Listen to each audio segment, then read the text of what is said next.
Kita buka sama-sama dengan bacaan suratul Kahfi.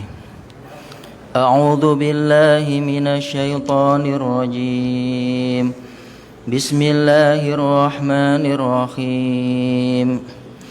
Alhamdulillahilladzi anzala 'ala 'abdihil kitaba wa lam yaj'al lahu 'iwaja.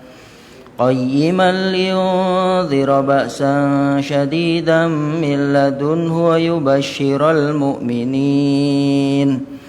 ويبشر المؤمنين الذين يعملون الصالحات أن لهم أجرا حسنا ماكثين فيه أبدا وينذر الذين قالوا اتخذ الله ولدا ما لهم به من علم ولا لآبائهم كبرت كلمة تخرج من أفواههم إن يقولون إلا كذبا فلعلك باخع نفسك على آثارهم إن لم يؤمنوا بهذا الحديث أسفا إنا جعلنا ما على الأرض زينة لها لنبلوهم أيهم أحسن عملا وإنا لجاعلون ما عليها صعيدا جرزا أم حسبت أن أصحاب الكهف والرقيم كانوا من آياتنا عجبا إذ أوى الفتية إلى الكهف فقالوا ربنا آتنا من لدنك رحمة وهيئ لنا من أمرنا رشدا صدق الله العظيم. أعوذ بالله من الشيطان الرجيم. بسم الله الرحمن الرحيم. اللهم أنت ربي لا إله إلا أنت خلقتني وأنا عبدك وأنا على عهدك ووعدك ما استطعت وأعوذ بك من شر ما صنعت أبوء لك بنعمتك علي وأبوء لك بذنبي فاغفر لي فإنه لا يغفر الذنوب إلا أنت. بسم الله الرحمن الرحيم. نود التعليم والتعلم والإفادة والاستفادة والنفع والانتفاع والمذاكرة والتذكير ابتغاء مرضات الله تعالى والإحياء سنة نبي محمد صلى الله عليه وسلم على هذه النية وعلى كل نية صالحة وخصوصا إلى حضرة نبي محمد صلى الله عليه وسلم وعلى آله وصحبه والتابعين لهم بإحسان إلى يوم الدين وسائر الأنبياء والمرسلين والملائكة المقربين وخصوصا إلى مشايخنا الشيخ محمد بن عزيز رحمه الله سمر وفضل الله سيد الله كل مشايخ الآخرين مشايخهم ومشايخهم حسن الله سيد الكتاب سيد إمام النووي لنا ولهم الفاتحة. أعوذ بالله من الشيطان الرجيم. بسم الله الرحمن الرحيم. الحمد لله رب العالمين الرحمن الرحيم مالك يوم الدين إياك نعبد وإياك نستعين اهدنا الصراط المستقيم صراط الذين أنعمت عليهم غير المغضوب عليهم ولا الضالين آمين. Assalamualaikum warahmatullahi wabarakatuh.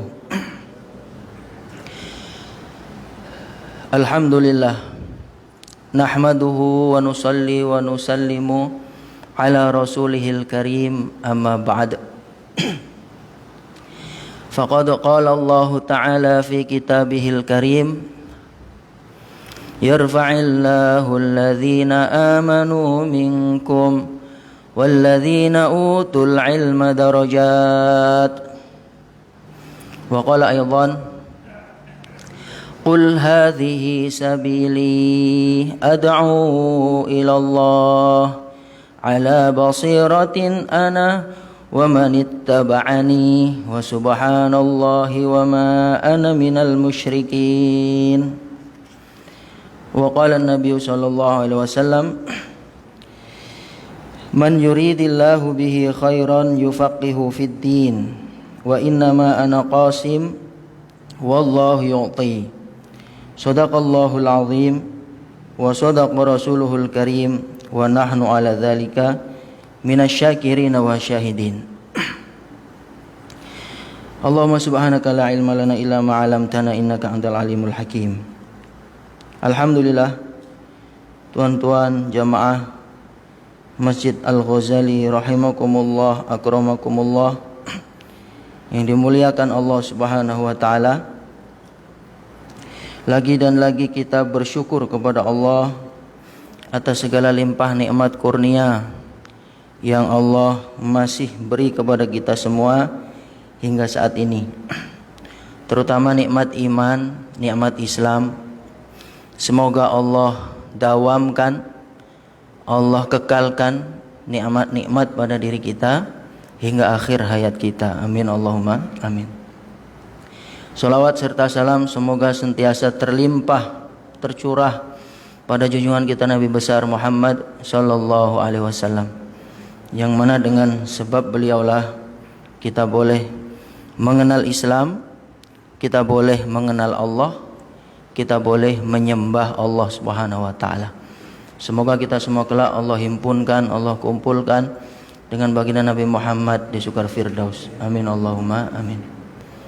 Tuan-tuan yang dimuliakan Allah, insyaallah malam ini kita akan sambung lagi mudzakarah kita, sama-sama belajar lagi, sama-sama kita dengarkan sabda-sabda baginda Nabi sallallahu alaihi wasallam yang ditulis oleh Imam An-Nawawi dalam kitab Riyadhus Shalihin. Malam ini kita akan lanjut insyaallah hadis yang ke-12. Hadis yang ke-12 ini adalah hadis yang terakhir pada bab al-ikhlas wa ihdharin niyat fi jami'il a'mal wal aqwal wal ahwal al-barizah wal khafiyah. Jadi bab pertama oleh Imam Nawawi, kitab ini diberi bab tentang ikhlas dan menghadirkan niat. Pentingnya ikhlas dalam setiap amalan kita, baik itu amalan anggota badan atau ucapan, sama ada yang terang-terangan atau tersembunyi. Beliau menukil 12 hadis. Ini hadis semalam ini insyaallah yang ke-12 yang terakhir. Mengapa Imam Nawawi menuliskan awal-awal babnya tentang ikhlasun niat? Karena memang semua amalan kalau tak ada niat yang ikhlas maka tidak diterima. Bukan hanya tidak diterima, tetapi boleh menjadi berbahaya bagi orang yang beramal itu. Suatu ketika baginda Nabi Muhammad SAW keluar dari rumah beliau, kemudian mendapati beberapa orang sahabat sedang bermudzakarah, sedang membicarakan sesuatu. Ternyata para sahabat bermudzakarah tentang Dajjal, tentang fitnah Dajjal, yang mana memang fitnah Dajjal ini disampaikan oleh baginda Nabi sangat-sangat mengerikan. Ini termasuk di antara tanda-tanda kiamat yang besar. Karena nanti ketika Dajjal datang ini, Allah beri ujian manusia. Dajjal nih, ramai orang yang menjadi pengikutnya, mengakui dia sebagai Tuhan. Bahkan ada beberapa riwayat mengatakan beberapa ramai ulama, orang yang dianggap alim, begitu melihat Dajjal terus tertipu, mengikuti Dajjal, menjadi pengikut Dajjal.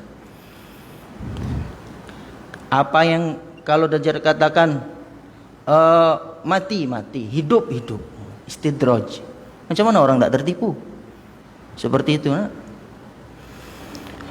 Maka dan di antara sebab mengapa setiap kuliah dibaca surat Al-Kahfi, di antara sebabnya kan itu, supaya kita Allah selamatkan dari fitnah Dajjal. Karena kata baginda Nabi, di antara cara supaya kita selamat dari fitnah Dajjal adalah membaca 10 ayat pertama surat Al-Kahfi dan juga 10 yang terakhir, tentunya dengan tadabbur. Intinya fitnah Dajjal demikian berbahayalah terhadap keimanan. Maka mendengar hal itu Nabi SAW berkata kepada sahabat, maukah aku beritahukan kepada kalian, ala ukhbirukum bima huwa akhwafu alaikum indi. Kalian sekarang berbicara tentang Dajjal, tentang bahayanya fitnah Dajjal. Maukah aku beritahu kepada kalian tentang perkara yang lebih aku khawatirkan menimpa kalian? Menurutku ada perkara yang lebih dahsyat daripada fitnah Dajjal yang aku khawatir akan menimpa kalian. Maka sahabat berkata, apa itu ya Rasulullah? Sedangkan fitnah Dajjal saja demikian dahsyatnya. Dikatakan tidaklah nabi-nabi terdahulu melainkan memberi peringatan kepada kaumnya supaya minta perlindungan kepada Allah dari fitnah Dajjal. Bahkan Nabi pun mengajarkan kepada kita di antaranya doa setelah tahiyat akhir. Nah, setelah tahiyat akhir sebelum salam ada sunnah diajarkan Nabi kita membaca doa, Allahumma inni a'udzubika min adzabi jahannam wa adzabil qabri wa fitnatil mahya wal mamat wa fitnati masyahid dajjal. Dan semua nabi mengajarkan umatnya untuk berlindung kepada Allah dari fitnah Dajjal. Lalu ini kata Nabi, ada yang lebih mengkhawatirkan lagi daripada fitnah Dajjal, lebih berbahaya lagi, kata baginda Nabi SAW. Maka sahabat pun menjawab, qulna bala, iya ya Rasulullah, kami nak. Apa itu yang lebih dahsyat? Maka kata Nabi SAW, yang lebih dahsyat yang aku khawatirkan menimpa kalian, melebihi dahsyatnya fitnah Dajjal adalah asyirku al-khafi, syirik yang tersembunyi, syirik yang samar. Syirik ini menyekutukan Allah. Orang-orang kafir Quraisy pada waktu Nabi diutus menjadi Rasul, rata-rata kebanyakan mereka musyrik, mengakui Allah sebagai Tuhan tapi juga mengakui Tuhan-Tuhan yang lain, syirik. Tapi ini terang-terangan nampak yang disembah patung, berhala. Sehingga orang-orang tauhid, Rasulullah dan para sahabat mudah mengenali ini orang masih syirik, didakwahi. Ini syirku al-khafi, syirik tapi tak nampak. Nampak seolah-olah tak syirik. Nampak seolah-olah muwahhid, orang yang tauhid, seolah-olah menyembah kepada Allah, tapi ada syirik yang tersembunyi di dalam diri. Makanya Nabi khawatir, lebih mengkhawatirkan daripada Dajjal. Misalkan Dajjal datang, naudzubillah, mudah-mudahan kita tak jumpa dengan Dajjal, tapi orang ini tak ada kesyirikan, insya Allah aman, selamat. Seperti kisah Dajjal berjumpa dengan orang yang tauhidnya betul, dia tak tertipu dengan Dajjal. Tapi kalau syirik khafi macam mana? Ini mengkhawatirkan. Maka Nabi menjelaskan apa itu syirik khafi. Beliau memberi salah satu contohnya. An yaqumar rajulu yusolli, yaitu sekiranya contohnya adalah apabila ada seorang laki-laki dia ini sholat, fayuzayyinu sholatahu, kemudian dia perbaiki sholatnya, dia bagus-baguskan sholatnya, berdirinya dicantikkan, rukuknya dicantikkan, mungkin bacaannya dilamakan, dibuat sholatnya seindah mungkin, sebaik mungkin. Lima yara min nadhari rajulin, karena dia sedar ada yang melihat dia. Dia sedar ada yang lihat dia nih. Sholatnya dibaik-baiki, dicantik-cantik. Nampaknya dia beribadah kepada Allah, nampaknya dia ini menyembah kepada Allah, tapi hakikatnya dalam hati mensekutukan Allah dengan sesuatu yang dia zahir jasad fisiknya menyembah Allah, tapi hatinya karena selain Allah. Ini syirik yang khafi. Syirik khafi adalah riya. Nah, bahasa lainnya adalah riya, beramal bukan karena Allah, bukan ikhlas. Ini contoh sholat. Amalan yang lain pun demikian, sedekah, banyak sedekah, bantu orang, masya Allah, supaya dipilih jadi ketua apa. Nah, ini kan, ini juga riya. Ini berbahaya. Bukan karena Allah Subhanahu wa ta'ala. Nampaknya beribadah, tapi hakikatnya bukan karena Allah, tapi karena nafsu. Nah, ini bahaya nih. Karena nafsu ingin dipuji, nafsu ingin dikatakan orang baik, nafsu ingin, sehingga kalau semua orang mengatakan dia baik, nafsu ingin menjadi seorang pemimpin. Nah, jadi pimpinan, pimpinan apa saja? Pimpinan perusahaan kah? Pimpinan kampung kah? Pimpinan negara kah? Apa saja? Pimpinan masjid kah? Apa saja? Nanti kalau jadi pemimpin, Nah, nafsunya ini puas. Semua orang tunduk pada aku. Ini bahaya. Kata Syekh Ahmad Ibnu Athaillah As-Sakandari, berbahaya apabila kita berkawan dengan orang yang dianggap alim tetapi dia menuruti nafsunya. Ini lebih berbahaya daripada kita berkawan dengan orang yang dianggap jahil tapi dia tidak mengikuti nafsu. Kata Syekh Said Ramadan Al-Buti, bertambahnya ilmu bagi orang yang selalu menuruti hawa nafsu ini semakin bertambah keburukan. Seperti beliau ibaratkan, seperti banyaknya air pada akar pokok handol. Pokok handol ini satu tanaman yang buahnya pahit. Maka semakin subur dia, semakin banyak buah pahitnya. Semakin disiram air, semakin mengeluarkan perkara yang pahit yang banyak. Nah, itu nih. Orang kalau selalu menuruti hawa nafsu, semakin banyak ilmunya. Ilmu ini digunakan tuh. Macam mana supaya jadi pemimpin ya? Dia tahu kalau orang ini al-insan abdul ihsan, ada ilmu. Manusia itu hamba dari kebaikan. Aku harus baik kepada mereka semua. Aku bagi mereka uang, aku bagi mereka ini, aku bagi mereka ini, aku bagi mereka. Ilmunya diamalkan, tapi supaya apa? Supaya mereka memilih aku jadi pemimpin. Na'udzubillah. Maka ikhlas ini sangat penting sehingga Imam An-Nawawi memberikan ini pada bab yang pertama. Bahkan Masya Allah, bahayanya orang tak ikhlas itu boleh menimbulkan penyakit hati yang lain. Sombong, takabur, macam iblis. Iblis yang kita tahu, iblis ini dia dibenci oleh Allah karena aba wastakbar. Ketika Allah perintah untuk sujud kepada Nabi Adam, aba wastakbar. Dia enggan, wastakbar, dan dia sombong, merasa lebih baik daripada Adam. Ana khairum minhu, aku lebih baik dari dia, aku tak nak sujud kepada dia. Khalaqtani min nar, engkau ciptakan aku ya Allah dari api, wa khalaqtahu min tin, dia ini dari tanah rendah dipijak-pijak, aku lebih baik. Yang sampai ke kita dalam Al-Quran adalah iblis ini sehingga diusir oleh Allah dan nanti akan menjadi ahli neraka kekal selama-lamanya karena sombong. Tapi kalau kita teliti mengapa dia boleh seperti ini? Dalam tafsir ceritakan tentang iblis itu, sebagian versi ulama mengatakan karena itu tadi, menuruti nafsu, beramal bukan karena Allah. Jadi dia ini berpuluh-puluh tahun ibadah bersama malaikat. Bahkan sebagian ulama mengatakan bukan berpuluh-puluh tahun, berpuluh-puluh ribu tahun.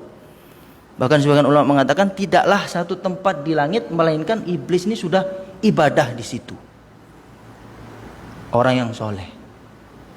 Tapi Allah Maha tahu, ternyata ibadahnya ini bukan ikhlas karena Allah. Sebagian ulama mengatakan karena dia mendengar ketika Allah berbicara kepada malaikat. Wa idz qala rabbuka lil malaikati inni ja'ilun fil ardi khalifah. Ingatlah ketika Tuhanmu berkata kepada malaikat, "Hei malaikat, aku akan menciptakan khalifah di bumi. Aku akan menciptakan pemimpin di bumi." Nah, maka iblis ingin aku nanti yang jadi pemimpin di bumi itu. Ini sudah lama tuan, berjuta-juta tahun yang lalu. Nafsu syahwat ingin jadi pemimpin tuh, ingin jadi khalifah, supaya aku yang dipilih jadi khalifah. Aku berbuat baik, pergi ke langit, berkumpul dengan para malaikat. Bahkan sebagian ulama mengatakan dia mengajari malaikat, masya Allah, supaya dianggap orang alim, orang soleh, orang baik, sehingga nanti ketika pada waktunya pemilihan pemimpin bumi, iblis dipilih. Jadi beramal bukan karena Allah, riya, menuruti hawa nafsu. Ternyata sudah Allah tetapkan khalifah itu adalah manusia. Masya Allah. Bayangkan teman-teman. Akhirnya timbullah hasad, sakit hati. Maka timbullah apa? Mendowngrade, mendowngrade, menghina rivalnya ini, menghina musuhnya ini yang akan dijadikan pemimpin. Naudzubillah. akhirnya dilaknat oleh Allah Subhanahu wa taala. Maka ikhlas ini sangat penting. Mudah-mudahan Allah Subhanahu wa taala berikan kita keikhlasan dalam setiap beramal kita. Bismillahirrahmanirrahim. Qala Syekhul Mu'allif rahimahullah wa nafa'ana bihi wa bi ulumihi fid dharain amin. Hadis ke-12. Wa an Abi Abdillah wa an Abi Abdurrahman, dan hadis dikeluarkan dari Abu Abdurrahman, ayah dari Abdurrahman. Abdullah ibn Umar, yaitu Abdullah ibnu Umar Ibnul Khattab radhiyallahu ta'ala anhuma. Qala, Abdullah ibnu Umar berkata, ini hadis diriwayatkan oleh anak dari Sayyidina Umar ibnul Khattab radhiyallahu ta'ala anhuma. Namanya Abdullah. Sama seperti perawi hadis sebelumnya. Namanya Abdullah juga, tapi Abdullah ibnul Abbas, sepupu baginda Nabi SAW. Yang ini Abdullah ibnu Umar bin Khattab, anak dari Umar ibnul Khattab. Berarti beliau adalah saudara ipar baginda Nabi, karena Nabi menikah dengan anak Sayyidina Umar bin Khattab yang perempuan, yaitu Hafsah radhiyallahu taala anha. Seperti yang saya sampaikan pada pertemuan sebelumnya, ada 4 orang Abdullah di kalangan sahabat yang menjadi, boleh dikatakan mufti lah kalau zaman sekarang. Kalau sahabat-sahabat mengalami permasalahan agama, mereka salah satu rujukan. Jadi ulama para sahabat. Di antaranya kemarin Abdullah ibnu Abbas, kemudian ini juga Abdullah ibnu Umar, kemudian 2 Abdullah yang lain, yaitu Abdullah ibnu Zubair dan Abdullah ibnu Amr bin As. 4 Abdullah, para sahabat menggelari mereka ini dengan Abadillah, para Abdullah. Sebetulnya ada satu lagi Abdullah yang juga ahli, sudah diberi wewenang berfatwa ketika Nabi masih hidup lagi, yaitu Abdullah bin Mas'ud. Ini lebih senior, tapi karena Abdullah bin Mas'ud ini lebih senior, wafat lebih dulu dari 4 Abadillah ini, sehingga beliau tidak dimasukkan ke Abadillah. Dan seperti yang saya sampaikan kemarin, sahabat yang bernama Abdullah itu sangat banyak. Sangat banyak Abdullah. Karena memang baginda Nabi SAW pernah bersabda bahwa sebaik-baik nama adalah Abdullah atau Abdurrahman.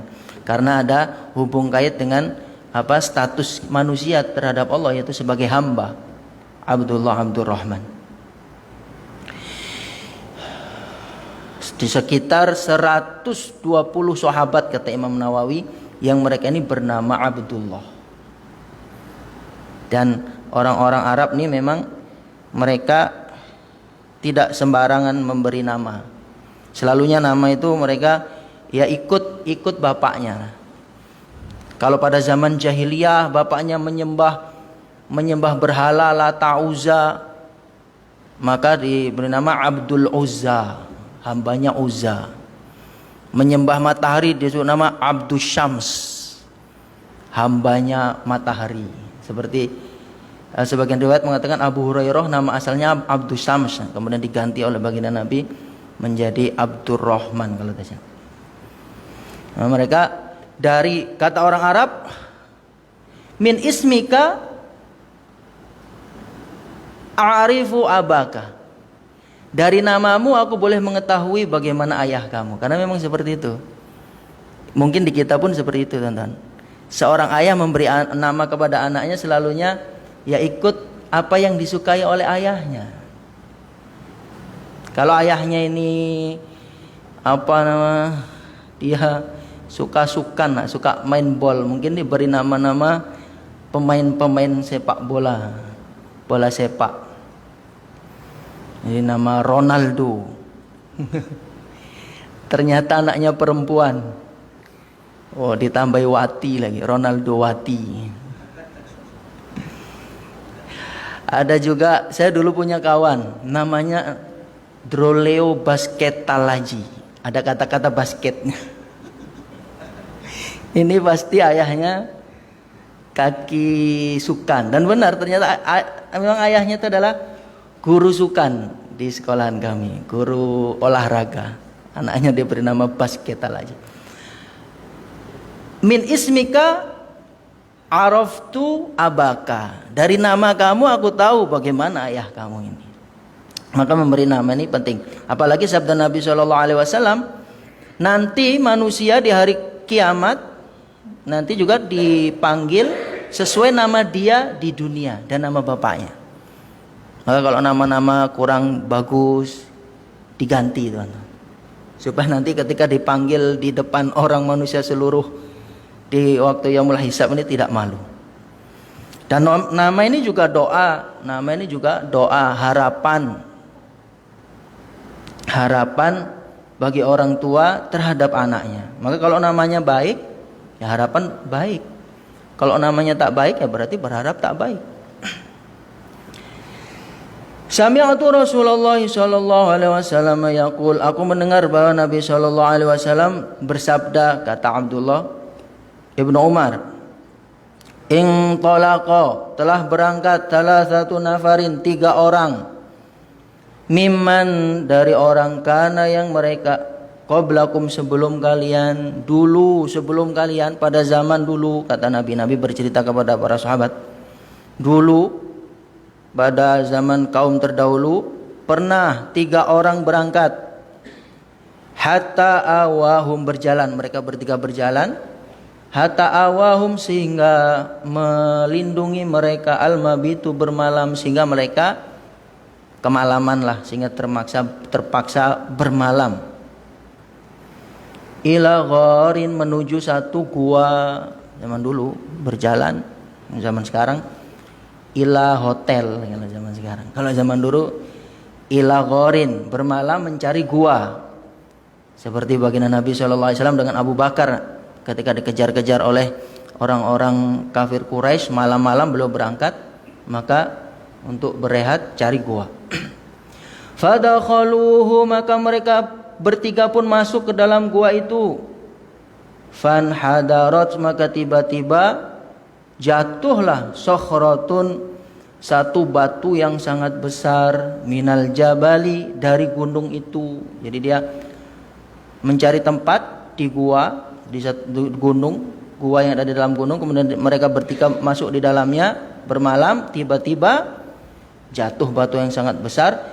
Fasaddat, maka batu itu menutup alaihim, ke atas mereka, al-ghara, gua tadi, sehingga gua tadi tertutup oleh batu yang sangat besar.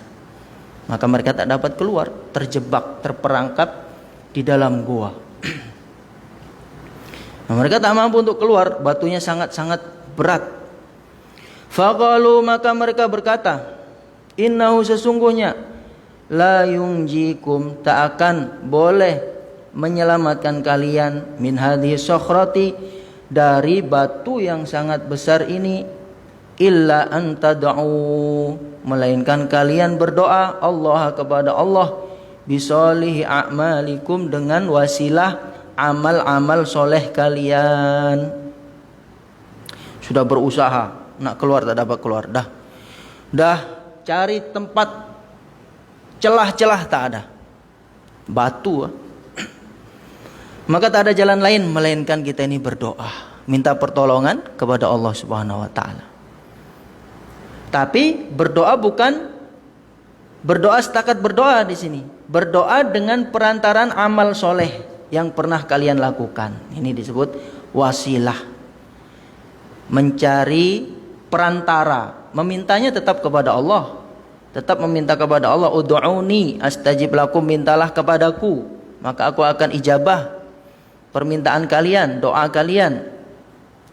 Tetapi di antara cara berdoa, jadi diceritakan oleh baginda Nabi, maknanya Nabi memberitahu bahwa ini pun betul, bagus gitu. Mungkin kalau kita berdoa begitu saja, meminta begitu saja, kita ini siapa? Kita ini iman kita lemah, amalan kita pun Masya Allah sikit. Nah, kita berdoa, kamu siapa? Gitu. Tapi dengan perantaraan wasilah, diantaranya adalah wasilah amal soleh, ini boleh membantu diijabahinya doa. Qala, maka berkata rajulun, seseorang laki-laki minum dari mereka, salah satu dari mereka berkata, Allahumma, wahai Allah, kana li, adalah bagi aku, abawani, aku memiliki 2 orang, tua, ibu bapak, syaikhani yang sudah sangat tua, kabironi yang renta. Bahasa situ apa? Nyanyuk. Orang tua, dua orang tua ibu bapak yang sudah tua sangat. Wa kuntu, dan adalah aku, la ughbiqu, aku tidak akan memberi makan malam, qablahuma, sebelum aku memberi makan malam kepada mereka berdua. Ahlan, aku tidak akan memberi makan kepada keluargaku yang lain. Wala malan, dan juga tidak aku beri kepada hartaku yang lain. Aku tidak akan memberi makan malam kepada keluargaku dan hartaku sebelum aku memberi makan malam kepada kedua orang tuaku yang sangat tua renta ini. Maksudnya tidak memberi makan kepada harta ya hamba sahaya, karena dalam zaman dulu hamba sahaya itu termasuk harta, boleh dijual, boleh dibeli. Fana abi, maka menjauhkan aku, thalabus syajari, mencari pokok, maksudnya mencari daun, yauman, pada suatu hari. Pada suatu hari aku pergi, pekerjaan dia mengembala kambing. Maka dia pada suatu hari ketika dia mengembala kambing, dia mencari daun-daun untuk makanan kambing sehingga jauh, pada satu tempat yang jauh. Falam urih alaihima, maka aku pun tak pulang, tak kembali pada petang hari untuk memberi makan mereka berdua, hatta nama, sehingga mereka berdua tidur, balik lambat. Sebab tadi kerja terlalu jauh, begitu balik dah malam, ibu bapaknya sudah tidur. Sedangkan dia punya amalan tidak akan memberi makan kepada siapapun sebelum memberi makan malam kepada ibu bapaknya. Dia punya amalan istiqomah, memuliakan kedua orang tua, mendahulukan kedua orang tua, setelah itu baru yang lain. Wa kuntu la ughbiqu qablahuma ahlan wala malan fahalabtu lahuma, maka aku perah untuk kedua ibu bapakku itu, ghabuqahuma, makan malam mereka berdua, makannya itu susu kambing, makan malamnya. Fawajadtuhuma naimaini, setelah aku perah, aku beri ke mereka berdua, ternyata mereka berdua masih tidur, sudah tidur, belum bangun lagi. Fakarihtu, maka aku tak nak, an uqillahuma, untuk membangunkan mereka berdua. Begitu adab, begitu memuliakan kedua orang tua sampai seperti, bukan hanya dia mendahulukan makan kedua orang tua sebelum yang lain, dia juga tak nak mengganggu kedua orang tuanya yang sedang tidur. Khawatir nanti kalau dibangunkan, dikejut, nanti mengganggu keselesaan tidur kedua orang tuanya. Wa an uqbiqu qablahuma ahlan walam au malan, dan juga aku sudah memang punya amalan, tak akan memberi makan yang lain sebelum mereka berdua. Sebelum kedua orang tua aku makan, aku tak akan beri makan orang yang lain. Tapi sekarang kedua orang tua aku sedang tidur, aku pun tak nak mengganggu mereka berdua. Maka falabithtu wal qadahu ala yadai, maka aku pun tetap berdiri, sedangkan wadah makanan itu tetap ada di tanganku. Angtadhiru istiqadahuma, aku menunggu sampai mereka berdua bangun. Masya Allah. Hatta bariqal fajaru, sampai berapa lama? Sehingga fajar terbit. Subhanallah, entah berapa lama, tak tidur, tak apa. Begitu memuliakan kedua orang tua. Wasobiyatu yatadaghauna, sehinggalah anak perempuanku yang masih kecil nih menangis, meronta-ronta, mungkin karena udah kelaparan, belum makan malam, sampai subuh belum diberi makan, karena ayahnya tak nak mendahulukan orang lain sebelum kedua orang tuanya.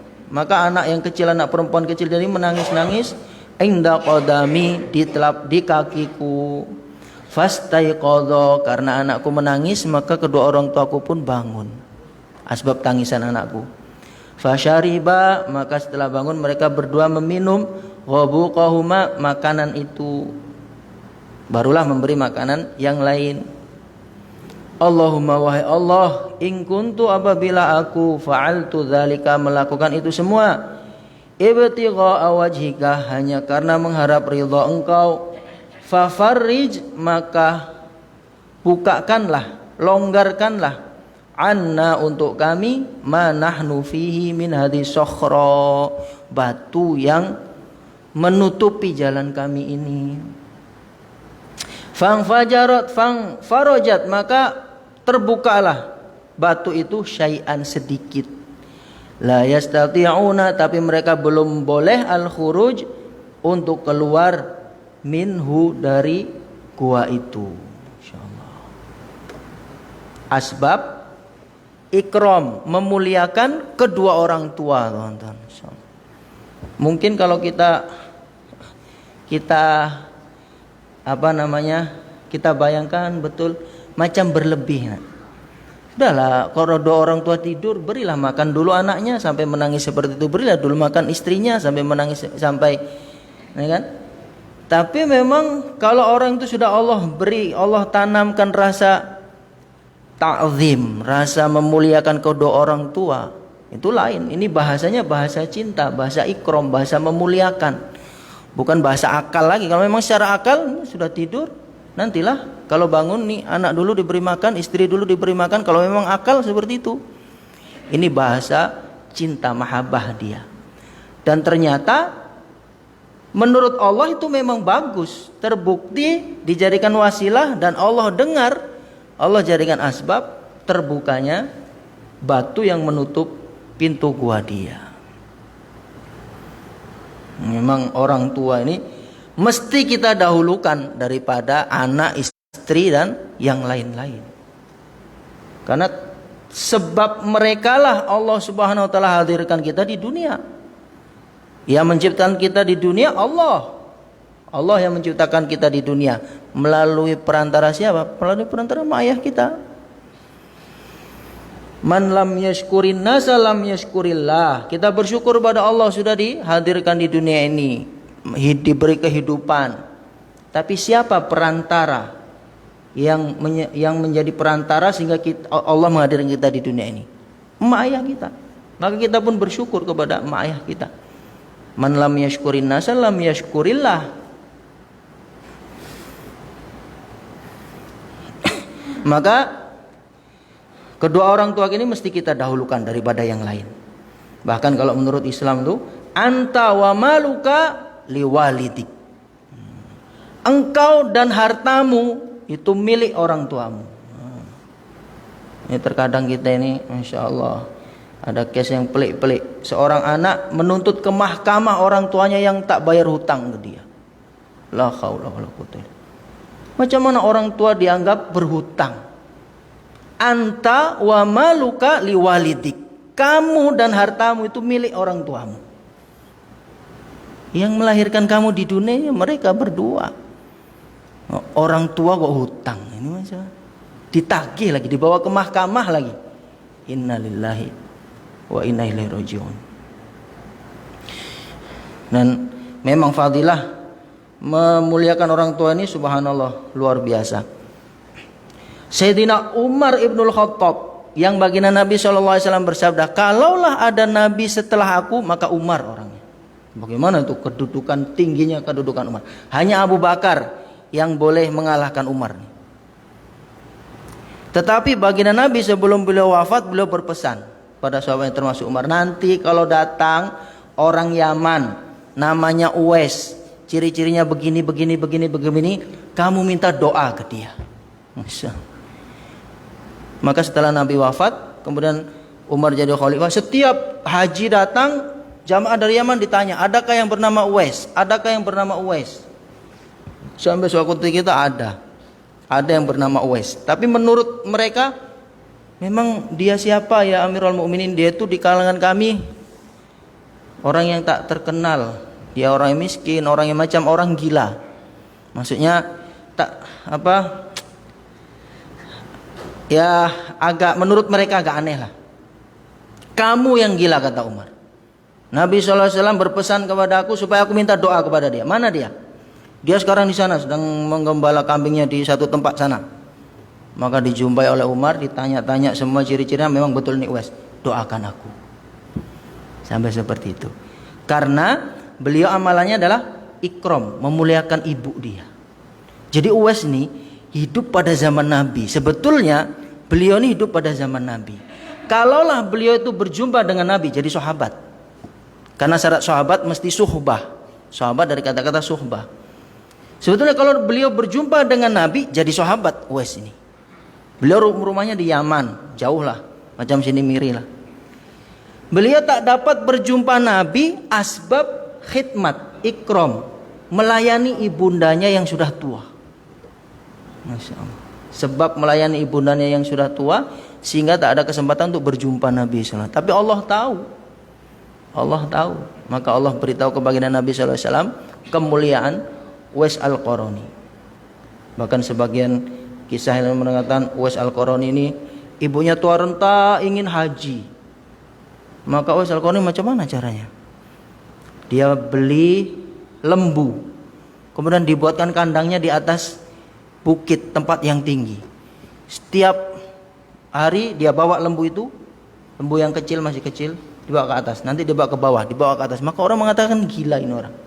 Lembu dibawa. Mereka tak tahu. Ternyata Uwais ini latihan. Dia ingin menggendong ibundanya untuk haji. Nah, setelah dia anggaplah dah kuat nih, bawa ibuku sampai ke Mekah untuk haji, dua kuat, barulah ibunya dibawa haji ke Mekah. Maka sampai demikian Umar radhiyallahu taala anhu pun Nabi sallallahu alaihi wasallam perintahkan untuk meminta doa kepada Uwais Al-Qarani sebab memuliakan orang tua. Maka sangat rugi kata baginda Nabi. Siapa ya Rasulullah yang rugi? Orang yang mendapati ibu bapaknya tua tapi tidak memasukkan dia ke surga. Maksudnya kalau kita sempat ibu bapak kita tua bersama kita, ini adalah kesempatan besar untuk menjadi asbab kita masuk surga. Sudah mendapati ibu bapaknya tua bersama dia, tidak memasukkan dia ke surga, rugi sangat. Jadi dia tak memuliakan kedua orang tuanya, tak diikram, tak dikhidmat. Sedangkan dulu waktu masih kecil, bayi, Masya Allah ibunya tak tidur, nangis bangun malam, nangis bangun malam. Ketika ibundanya sudah lemah, sudah tua, tak dirawat, diletak di panti jompo. Masya Allah. Ini lebih teruk lagi, tak nak membalas jasanya, malah seolah-olah dibuang karena sudah tidak ada guna lagi, tak menghasilkan uang lagi. Naudzubillah. Tanpa jasa mereka kita bukan apa-apa. Maka asbab amalan ini Allah beri pertolongan. Ini isyarat, sebetulnya ini boleh dikatakan sebagai surah gambaran. Di sini masalahnya adalah batu besar yang menghimpit dia sehingga tak boleh keluar. Maka ini pun boleh kita tamsilkan ke yang lain. Kita ini hidup pasti ada masalah. Pasti ada masalah, masalah ekonomi, masalah keluarga, masalah pekerjaan, masalah apa saja. Itu anggap itu batu besar tuh, sehingga kita terkadang tak dapat keluar, hutang sudah menumpuk mesti bayar, tak ada uang yang untuk dibayar, macam mana nih? Maka minta pertolong, berdoa kepada Allah dengan wasilah berbuat baik kepada orang tua, dengan wasilah birrul walidain, memuliakan kedua orang tua kita.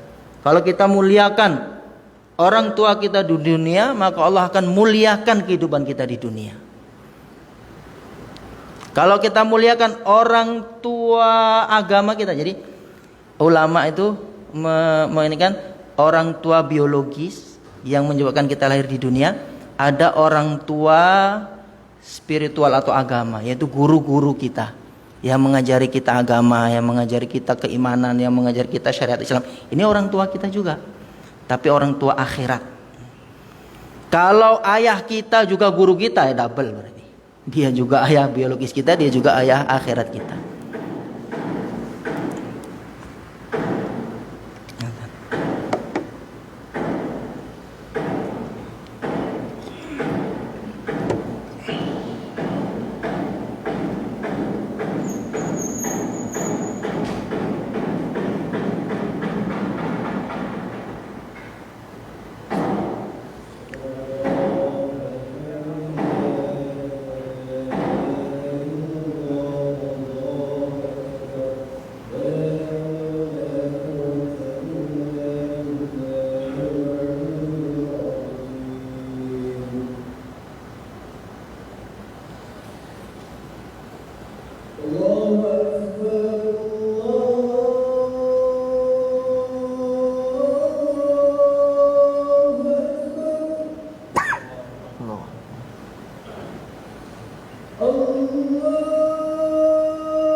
رب العزة والإكرام والصلاة القائمة آت سيدنا محمد الوسيلة وابعثه مقاما محمودا الذي وعدته إنك لا تخلف الميعاد.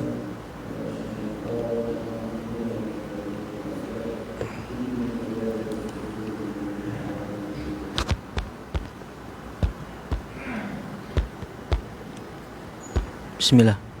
Bismillah. Bismillah. Ringkasan. Ini masih setengah hadis. Hikmah yang boleh kita ambil di sini adalah bahwa ini setiap masalah yang datang hakikatnya itu adalah ujian yang Allah beri kepada kita, yang Allah Ta'ala beri kepada kita, dan yang boleh menyelesaikan masalah itu hakikatnya adalah Allah Subhanahu Wa Ta'ala. Maka di sini 3 orang ini menyelesaikan masalahnya dengan minta tolong kepada Allah, dengan berdoa. Karena sebenarnya doa ini adalah senjata orang iman, orang Islam. Ad-du'a silahul mu'min. Senjata orang beriman itu adalah doa. Bahkan ad-du'a muhul ibadah. Doa itu adalah inti saripati ibadah. Ibadah, sholat, kemudian puasa dan lain sebagainya, itu kan wujud penghambaan diri kita kepada Allah, sehingga dikatakan ibadah, penghambaan diri kita kepada Allah. Doa ini adalah wujud yang sangat-sangat nyata bahwa kita adalah hamba Allah. Hamba itu adalah yang tak memiliki apa-apa, tak memiliki kemampuan apa-apa, karena dia merasa tak mampu berbuat apa-apa. Ketika ada masalah tak mampu menyelesaikan masalah, satu-satunya jalan minta tolong kepada Sayyid, kepada Tuan si hamba itu tadi. Tuan kita yaitu Allah. Maka doa ini adalah muhul ibadah, intisari dari semua ibadah itu adalah doa. Doa ini menunjukkan bahwa kita ini adalah hamba Allah Subhanahu Wa Ta'ala, dan ini boleh menyelesaikan masalah-masalah. Ud'uni astajib lakum, berdoalah, mintalah kepadaku, pasti aku akan kabulkan. Tapi saya sudah berdoa, Ustaz, tak ditolong-tolong juga oleh Allah. Nah ini, maka ulama mengatakan kamu itu belum berdoa berarti. Karena firman Allah pasti benar, ud'uni astajib lakum, berdoalah, mintalah kepadaku, pasti aku kabul. Saya sudah berdoa, Ustaz, sudah bertahun-tahun belum dikabul juga. 2 kemungkinan, kamu belum berdoa, atau kamu sudah berdoa maka pasti sudah dikabul, tapi kamu tak perasan bahwa sudah dikabul. Nah, penjelasannya panjang. Wallahu a'lam bishawab. Mudah-mudahan Allah jadikan asbab kebaikan mudzakarah kita ini, Allah jadikan asbab hidayat untuk umat seluruh alam. Benar datang dari Allah Subhanahu Wa Ta'ala. Salah khilaf mohon maaf, mohon ikhlas. Untuk sempurna majelis kita tutup dengan tasbih kifarah. Subhanakallahumma rabbana wa bihamdika asyhadu an la ilaha illa anta astaghfiruka wa atubu ilaik. Assalamualaikum warahmatullahi wabarakatuh.